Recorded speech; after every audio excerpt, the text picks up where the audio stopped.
Bonjour à tous et bienvenue sur la chaîne Saint-Cid. Donc pour cette vidéo, je vais vous présenter un rider. Donc ce qui est assez inhabituel, non mais ça m'arrive d'en acheter quand ils me plaisent beaucoup. Donc c'est un rider tourne autour des Templiers. Donc je me passionne beaucoup au niveau des Templiers. Je l'ai reçu aujourd'hui, donc bon, je n'ai pas trop eu le temps de trop fouiner à quoi il ressemblait. Sa particularité est qu'il possède 23 arcanes majeures en plus.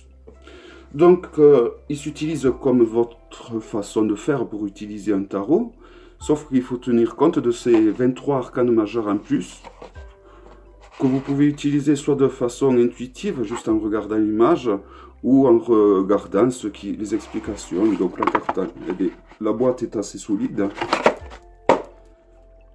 jolie ma foi, c'est pas pour autant que je la garderai. Le livre est assez épais, assez conséquent. Il décrit bien chaque carte, à l'envers et à l'endroit. Donc on va dire que pour une carte, il y a une, deux, trois faces de page. Voilà. À la fin, vous avez les tirages. Donc au niveau des tirages, je le découvre vraiment en même temps que vous. J'ai juste ouvert le paquet et j'ai classé les tas en différents tas mineurs, majeurs et autres majeurs. Et voilà. Donc non, il n'y a que la croix celtique comme tirage. Mais bon, la croix celtique et un tirage à 3 cartes. Voilà, donc je vais vous présenter les cartes. On va commencer par les arcanes supplémentaires, les arcanes majeurs en plus. Donc voilà, celle-ci, juste je pense avec le titre et en regardant l'image, donc en utilisant sa propre intuition, on peut utiliser, on n'a pas forcément besoin du livre. Du moment qu'on ait quand même une bonne connaissance au niveau du tarot. Je trouve que les images sont très parlantes pour être interprétées sans livre. Si on utilise ces arcanes majeures supplémentaires après avoir fait un tirage avec les autres. Je vais vous expliquer pourquoi. Parce que si vous faites un tirage traditionnel avec les 22 arcanes majeures et les 56 arcanes mineurs, vous savez à peu près plus ou moins vers quoi le jeu y tend. Vers quoi la réponse elle va. Donc si vous utilisez ces 23 arcanes majeures en plus, il y en a 23 ou 24, je ne sais plus. Après avoir fait un tirage, c'est possible, je pense, de le faire juste à l'intuition.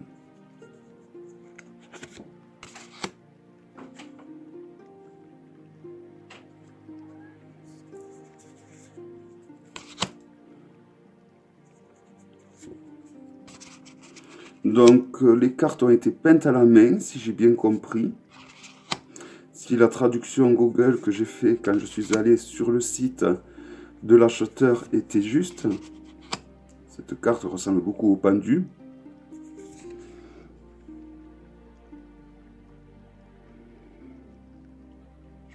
Peut-être que là, contrairement au pendu, le monsieur ne se fait pas mettre dans cette position de façon volontaire, je dirais. Et voilà, c'était les arcanes majeures supplémentaires qui sont magnifiques, franchement. C'est vraiment de très belles cartes, le dos des cartes. Hop, il en restait une autre. Elles ont un toucher super agréable. Elles sont assez épaisses, donc elles sont vraiment de bonne qualité. Donc c'est parti pour les arcanes majeures. Donc le fou, le magicien, la grande prêtresse, l'impératrice, l'empereur. On reconnaît là, il y a beaucoup de figurines qui ont des cornes, donc les Templiers vénéraient la bête cornue, donc Baphomet, qui ne représente pas forcément le diable comme les chrétiens l'ont décrété. À partir du Moyen-Âge, de toute façon, tout ce qui venait d'une autre religion autre que celle du christianisme était considéré comme païenne, comme diabolique. La tempérance. Donc c'est vraiment de très très belles cartes. Hein. Non, c'est celle-là, la tempérance. Voilà, celle-ci, c'était l'arcane sans nom.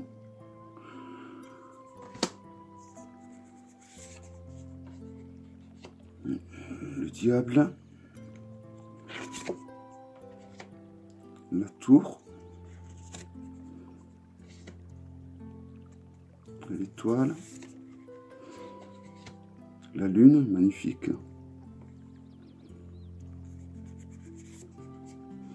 Le soleil. Le jugement. Le monde. Et le monde. Et bien voilà. Et oui, le fou est en première position. Donc je vais vous montrer quelques mineurs. Je vais essayer de ne pas faire comme d'habitude et de vous les montrer toutes pour que ça vous fasse une surprise si vous décidez de l'acquérir. Donc c'est pas un jeu qui revient excessivement cher, je crois qu'il revient à grosso modo 40 $. Si vous l'achetez directement, ça c'est la série des Pentacles, donc vous l'aurez reconnu, toujours avec des dessins magnifiques. Voilà, les dessins sont très très parlants, il n'y a pas besoin de livre pour interpréter tout ça, quoi. Hein. Si vous avez des connaissances en numérologie ou en tarot de Marseille ou en tarot rider, vous pouvez très facilement l'interpréter. Donc je reviens au niveau de son prix, je crois qu'il m'a coûté dans les 40 $, donc un peu moins de 40 €. Si vous l'achetez directement chez l'éditeur. Je l'ai commandé il n'y a même pas une semaine. Et j'ai pris l'envoi le moins cher. Donc il arrive assez rapidement. Donc là on est dans la série des coupes. Bon ben c'est parti, je crois que je suis en train de toutes vous les présenter pour le coup. Hein. Je regarde parce que comme elles sont neuves, des fois elles peuvent coller. Non, non, c'est qu'elles sont épaisses. Elles sont épaisses, donc elles me...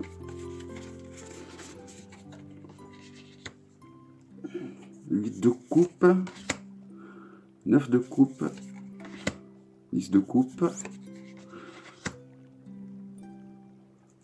page, cavalier,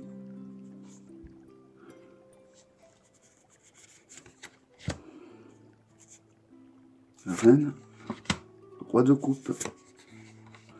Là on arrive au bâton, je présume, l'as, 2. Donc ce tarot, je dirais qu'il s'adresse à tous ceux qui sont fans de Templiers et de belles peintures, car l'artiste en question a peint ces cartes. Il s'adresse à tous les fans de Rider, mais pas que. Je dirais que ceux qui ne voient que par le Marseille comme moi ou comme d'autres, mais qui aiment les Templiers, peuvent trouver leur bonheur dans ce jeu. Ils l'utilisent comme un oracle, à l'intuition. Ils font un tirage avec un tarot de Marseille, puis à côté, ils font la confirmation avec ce jeu, par exemple.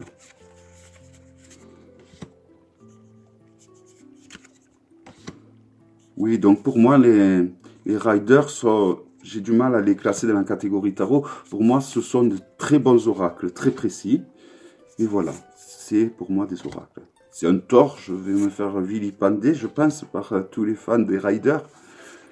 Mais voilà, je n'arrive toujours pas à comprendre cet inversement de la force et de la justice.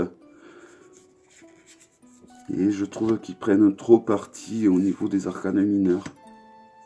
Donc là, on est dans les épées. Vous voyez, les cartes sont vraiment...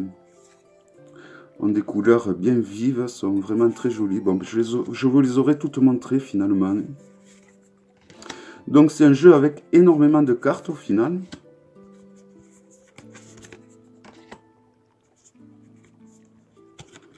La reine d'épée, le roi d'épée. Donc pour présenter à côté d'un Grimaud, hop, donc il est plus haut qu'un Grimaud et plus large qu'un Grimaud. Et bien plus épais également, je ne sais pas si vous allez le voir, mais voilà. Celle du Grimaud est complètement souple, celle-là on ne peut pas. Hein. Donc voilà, donc première impression, ben, pour un rider, je dirais que c'est un jeu qui me plaît beaucoup, que je pense utiliser beaucoup, sûrement pour avoir des confirmations de tirage. Voilà. J'espère que cette vidéo vous a plu. N'hésitez pas, si c'est le cas, à me mettre un gentil petit pouce. Et je vous dis à bientôt pour la prochaine vidéo. Au revoir.